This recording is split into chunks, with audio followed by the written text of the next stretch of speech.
is Sammy Agarwal, your English educator. So today we are going to learn models. What do you understand with the word models? Models क्या है? Model अगर मैं कहूँ एक normal बात में तो एक वर्ब है, लेकिन बेसिकली हम मॉडल्स का ही इस्तेमाल किस चीज़ के लिए करते हैं? तो मॉडल का इस्तेमाल हम करते हैं टू एक्सप्रेस आवर एक्सप्रेशंस.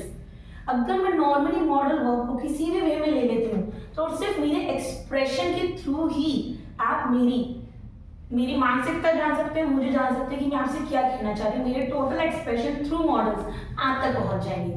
तो बेसिकली सारे मॉडल्स क्या कहलाते हैं? मेरे एक्सप्रेशन जनरेटर्स. तो वी यूज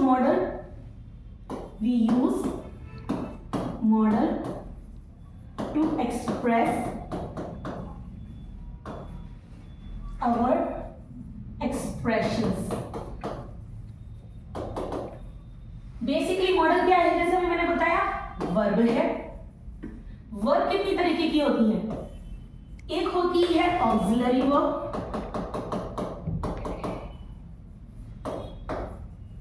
और एक होती है मेन वर्ब. मेन वर्ब जो आपकी ऑक्सिलरी वर्ब है वो फर्दर डिवाइडेड है. एक होती है प्राइमरी वर्ब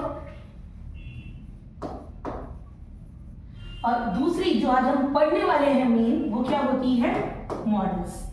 तो बेसिकली आपको शायद समझ में आया होगा कि मॉडल कहाँ का पार्ट है? यहाँ ऑक्सिलरी वर्ब का. तो वर्ब कितनी तरीके की हुई? दो तरीके की, एक ऑक्सिलरी वर्ब, दूसरी मेन वर्ब. मेन वर्ब आपकी कौन सी हुई? जिसे आप नॉर्मली लेक्सिकल वर्ब भी बोलते हैं, जो आपकी V1, V2, V3 या VING फॉर्म या कि अपनी जेरेंड फॉर्म कहलाती है. लेकिन आज हम ये नहीं पढ़ने वाले हैं, हम इसमें से पढ़ने वाले हैं मॉडल्स को. लेकिन मैं आपको ये सारी चीजों का इंट्रोडक्शन इसलिए दे रही हूँ जिससे मॉडल को समझना और आसान हो जाए. प्राइमरी वर्ब्स आपकी कौन सी होती है? Is, am, are, was, were, has, have, had, did, ये सब क्या है हमारी प्राइमरी वर्ब. तो अब ये सारी चीजें पढ़ने के बाद बच्चा कौन? मेरा मॉडल, जो मेरा आज का मेन टॉपिक है. जो मेरी आपने देखा जैसे मेरे इज, एम, आर, क्या ये मेरे को एक्सप्रेशन बताते हैं? नहीं. मेरी V1, V2 जैसे राइट, रोड, रिटिंग कोई एक्सप्रेशन बता रहे हैं? नहीं. लेकिन अब खुद मेरी जो मैंने आपको डेफिनेशन बताई कि model is used to express our expression, वो बताएंगे.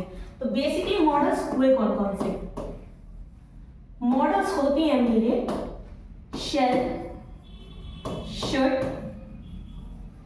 Will, would, can, could, may, might.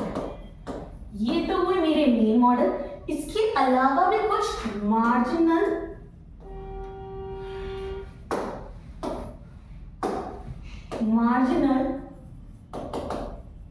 Auxiliary verb होती है जिसे मैं मॉडल के तरीके से ही यूज करती हूँ, जैसे कि must, need, need to, ought to. शायद मेरे ख्याल में आपने ये सारे नाम सुन रखे हैं, लेकिन इनके यूज अगर आप किसी भी सेंटेंस में जब करते हो तो आप किसी भी सेंटेंस को यूज करोगे आपको लगेगा सारे सेंटेंस में सारे लग जा रहे हैं. अगर मैं बोलूं मे आई कम इन, कैन आई कम इन, दोनों ही सही लग रहे हैं. अगर मैं कोई बात शेल से करूं तो भी सही लगती है, मैं अगर विल से करूं तो भी सही लगती है, मे से करूं तो भी सही लगती है, माइट से करूं तो भी सही लगती है. तो बेसिकली इनमें क्या फर्क है, ये किस सेंटेंस में किस तरीके से लगाई जाए, यही इंपॉर्टेंट बात है. मॉडल वर्ब को पहचानने के लिए दो चीजें और भी खास पॉइंट होते हैं कि इनके नाम वर्ब कौन से यूज होते हैं. मॉडल्स के सम हमेशा we use V1 always with models. ये जितने भी आपके मॉडल्स हैं इनके साथ आप हमेशा क्या यूज करेंगे? V1. Second point, we never use to with model. ये मेरे मार्जिनल मॉडल्स हैं, ये मेरी ऑक्सिलरी वर्ब है एक तरीके से. ये मैं मॉडल है, मैं इनकी बात कर रही हूँ. दो चीजें, इनके संग हमेशा V1 यूज करते हैं और इसके संग टू का इस्तेमाल नहीं होता है. ये दो बातें हमें ध्यान देंगी. अब के सबका यूज क्या है वो पढ़ेंगे और ये कैसे हमारी चीजों को एक्सप्रेस कर रहे हैं ये पढ़ेंगे। तो अब आया मेरा, सबसे पहले आया मेरा विल, एक तरफ आ गया मेरा शेल। इन दो की देखते हैं, तो मैं इन दोनों की ही बात करूं तो मुझे ये दो एक्सप्रेशन नजर आ रहे हैं। अगर आप देखो तो एक बड़ा पोलाइट नेचर का है और एक बहुत ही कॉन्फिडेंट नेचर में लग रहा है। मैं नॉर्मली सिर्फ इस एक्सप्रेशन से ही बात कर दूं तो जो मेरा विल होता है वो यही होता है, हर चीज कॉन्फिडेंटली बताता है। और जो मेरा शेल होता है ये काफी पोलाइटली बताता है। कोई भी चीज अगर मुझे रिक्वेस्ट करनी होती है या फॉर्मेलिटी करनी होती है, बस कहना होता है कि हाँ मैं कह दूं कोई बात, तो मैं शेल का इस्तेमाल करती हूँ। लेकिन कोई चीज मुझे करनी ही होती है, यानी कि अगर मैं किसी चीज में डेडिकेटेड हूं, मेरी कोई विश है, मेरा कोई डिजायर है, तो मैं किसका इस्तेमाल करूंगी? विल का। एंड अगर मुझे सिर्फ अपनी बात कहनी है, सिर्फ फॉर्मेलिटीज करनी है, सिर्फ एक सजेशन देना है, तो मैं किसका इस्तेमाल करती हूं? शेल का। जैसे एग्जांपल लेते हैं, shall I make a cup of coffee for you। कैसा लग रहा है अगर मैं इसको बोल के देखूं, shall I make a coffee for you? Formality सी लगती है। अगर मैं अपने नॉर्मली पूछूं, जैसे घर में रिश्तेदार आते हैं ना जिनको हमको चाय पानी नहीं पिलाना, उनके लिए हमसे फॉर्मेलिटी फील भी करते हैं, क्या चाय पानी कुछ बना लाऊं? तो बना लाऊं, बना नहीं रही, बना लाऊं। तो मेरे एक्सप्रेशन कैसे हैं? डामाडोल की हाँ मैं कह तो रही हूँ कि मैं बना लाऊं, लेकिन अब आपके पास ना बोलने का चॉइस है। तो ये शेल वही काम करता है, एक पोलाइट सजेशन, रिक्वेस्ट या फॉर्मेलिटी। कौन काम कर रहा है? शेल। तो हम जब भी कोई बात हमें पोलाइट मैनर में कहनी होती है तो हम किसका यूज करते हैं? शेल का। लेकिन अगर मैं यहीं पे बोल देती I will make a coffee for you, I will make coffee for you, अब मैं आपसे पूछ नहीं रही, मैं बना के ले आई हूं। I will make a coffee for you, that means I am confident कि मैं तुम्हारे लिए कॉफी बना के आई हूं और तुम्हें पीनी है। तो अब इसका इस्तेमाल हम किस चीज में कर रहे हैं? विल का, कॉन्फिडेंटली। सेम अगर मैं बोलना चाह रही हूँ आई विल किल यू, मेरे डेडिकेटेड टू, कॉन्फिडेंट टू कि मैं तुम्हें मार सकती हूँ, या simply I will score 80 out of 80 in my exam. तो अब मुझे चाहे दिन में पढ़ना पड़े, रात में पढ़ना पड़े, कभी भी पढ़ना पड़े, मैं इतना पढ़ूंगी कि मेरे 80 आउट ऑफ 80 स्कोर हो जाए। लेकिन if I said I shall score 80 out of 80, मेरी ही बात में दम नहीं है तो मेरी पढ़ाई में क्या दम होगा? तो शेल ने क्या किया? 80 आउट ऑफ 80 लाने की कोई भी श्योरिटी नहीं दी। ये कहीं से कहीं तक कोई श्योरिटी नहीं है, लेकिन विल श्योरिटी देता है। इसकी जो परसेंटेज होती है किसी भी काम को करने की कैसी होती है? 100%। तो इसके सिंपल एक्सप्रेशन से पता चल गया विल कैसा है? कॉन्फिडेंट, शेल कैसा है? पोलाइट। तो आप जब इन दोनों की बात करोगे तो एक्सप्रेशन इस तरीके से पता चल जाता है।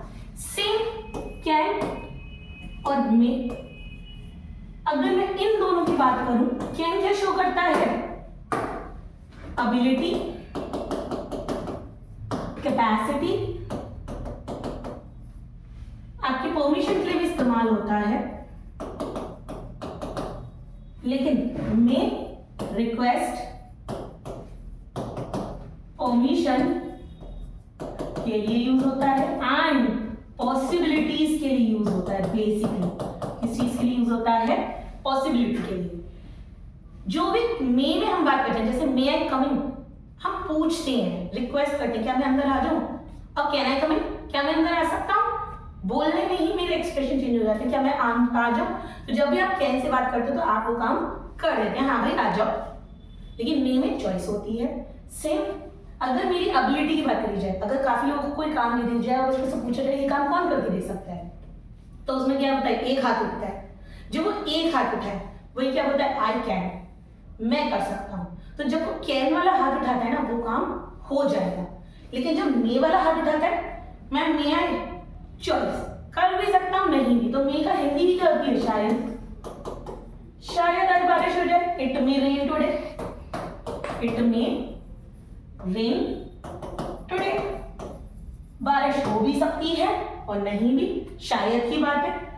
I can do my work, confident झलकता है कि मैं मेरा काम कर सकता हूं।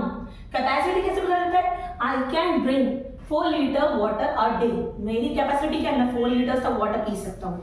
यहाँ पे आपकी कैपेसिटी दिखाई देती है, परमिशन, सब चीजें किस में दिखाई देती है? फुल कॉन्फिडेंस में। इसकी जो परसेंटेज लेवल में देखो तो ये क्या होता है? 100%।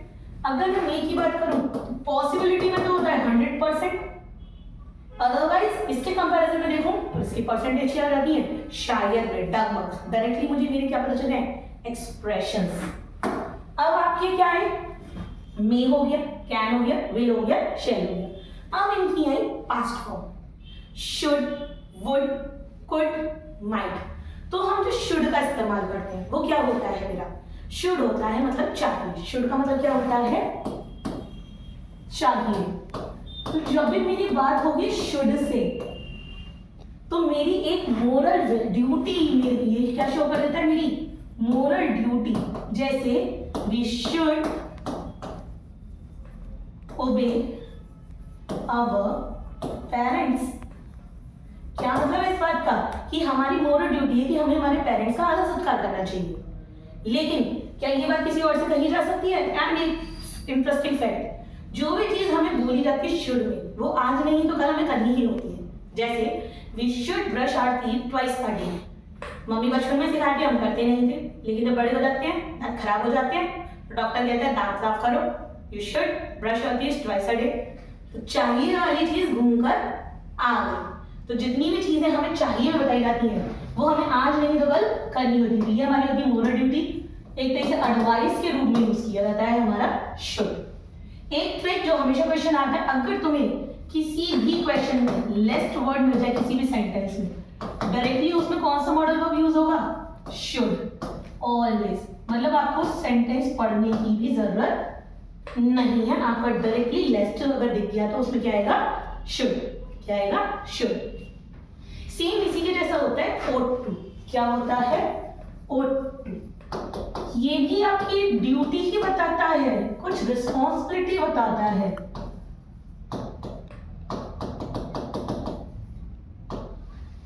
ओनर, जैसे इसमें आ जाता है यू शुड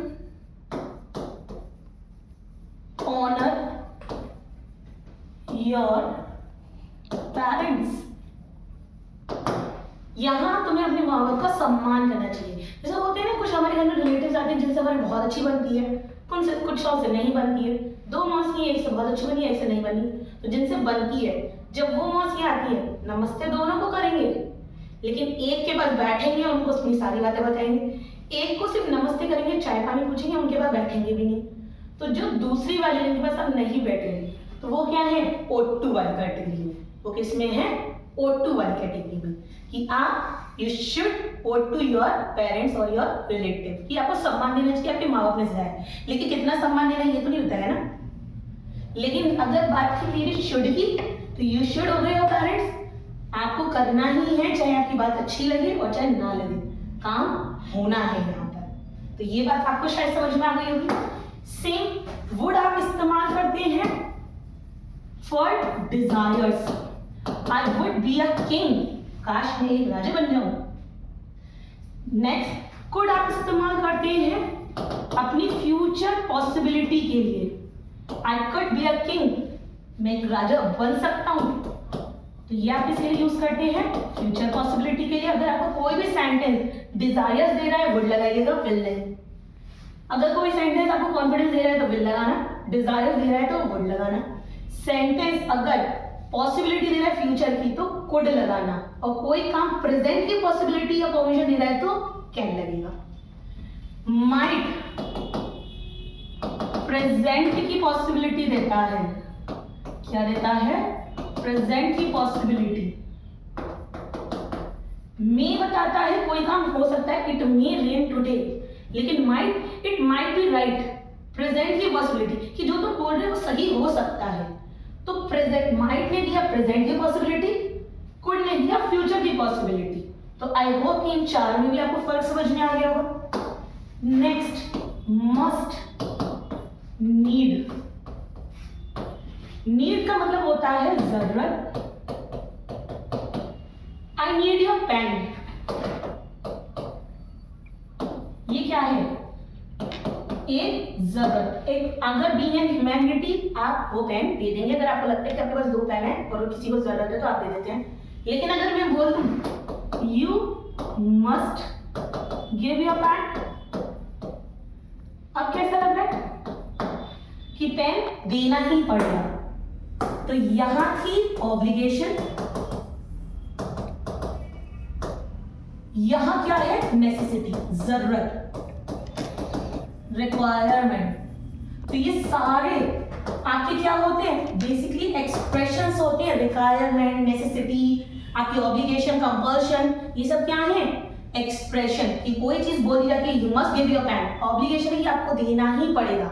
एंड जो नीड टू होता है वो मस्ट की तरह ही यूज होता है। You need to give your pen, यहां पर भी आपकी क्या फील हो रही है? ऑब्लिगेशन की, तुम्हें ये पेन देने की जरूरत है। जैसे कभी कभी होता है ना, हमको अपनी कोई आदत छोड़नी होती है, जैसे you must avoid this, you need to avoid this. दोनों ही बातें कंपल्शन के लिए हमारे फेवरेबल कंडीशंस के लिए। सो आई जस्ट होप एक छोटा सा लेक्चर अबाउट मॉडल्स तुमको समझ में आया होगा और किस एक्सप्रेशन के थ्रू किस चीज को आप लगा सकते हो वो भी समझ में आया होगा। Thank you.